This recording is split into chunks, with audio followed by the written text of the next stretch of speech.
Hello. So today I am starting my day from Agastya coffee. ಇಲ್ಲಿಂದ ಬಾಯ್ ಹೇಳಿ ಮತ್ತೆ ಬಿಕ್ಕಪ್ ಕಡೆ ಸಾಕ್ತೀವಿ. ಬಿಕ್ಕಪ್ಪಿಗೆ ಬಂದು ಮಸ್ತಾಗಿರೋ ಅಮೆರಿಕಾನನ್ನ ಬಾಡಿಗೆ ಇಳಿಸ್ಕೊಂಡು ದಿನ ಶುರು ಮಾಡ್ತೀವಿ. ಸೊ ಇಲ್ಲಿಂದ ನಮ್ಮ ಮತ್ತೆ ಪಯಣ ಶುರುವಾಗ್ತದೆ ಗೇಟ್ ವೇ ಆಫ್ ಕೂರ್ಗ್ ಕಡೆ. ಗೈಸ್, ಸೀರಿಯಸ್ಲಿ ನೀವು ಇಲ್ಲಿ ವೈಬ್ ಮಾಡಬೇಕು ಅಂತ ಹೇಳಿದ್ರೆ ನೀವೊಂದು ನೇಚರ್ ಲವರ್ ಆಗಿರಬೇಕು. ಸೀರಿಯಸ್ಲಿ ಸಕ್ಕದಾಗಿದೆ ಅಂದ್ಕೊಳ್ಳಿ. ಆ್ಯಂಡ್ ಮತ್ತೆ ವಾಪಸ್ ಮುಖ ತೋರಿಸ್ತಿದ್ದೀನಿ, ಕ್ಲೀನ್ ಶೇವ್ಡ್, ಒಂಥರ ಹೊಸದಾಗಿದೆ.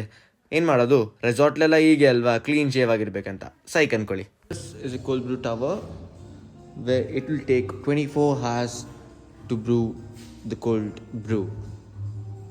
ಸೊ ಇಲ್ಲಿಗೆ ಬಂದ್ಮೇಲಂತೂ ವೈಫ್ ಫುಲ್ ಚೇಂಜ್ ಆಗಿಬಿಟ್ಟಿದೆ.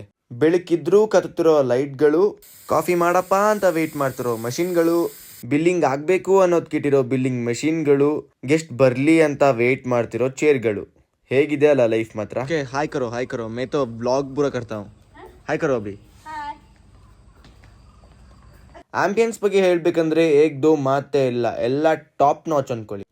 ಸೊ ನಾಳೆ ಒಂದು ಸಖತ್ತಾಗಿರೋ ಈವೆಂಟ್ ನೋಡ್ಲಿಕ್ಕಿದೆ, ನಾಳೆ ತೋರಿಸ್ತೀನಿ. ಅಲ್ಲಿ ತನಕ ಎಲ್ಲ ಸೇಫ್ ಆಗಿರಿ. ಇದಾಗಿತ್ತು ನನ್ನ ಒಂದಿನ. ನಾಳೆ ಸಿಗೋಣವಾ, ಬಾಯ್.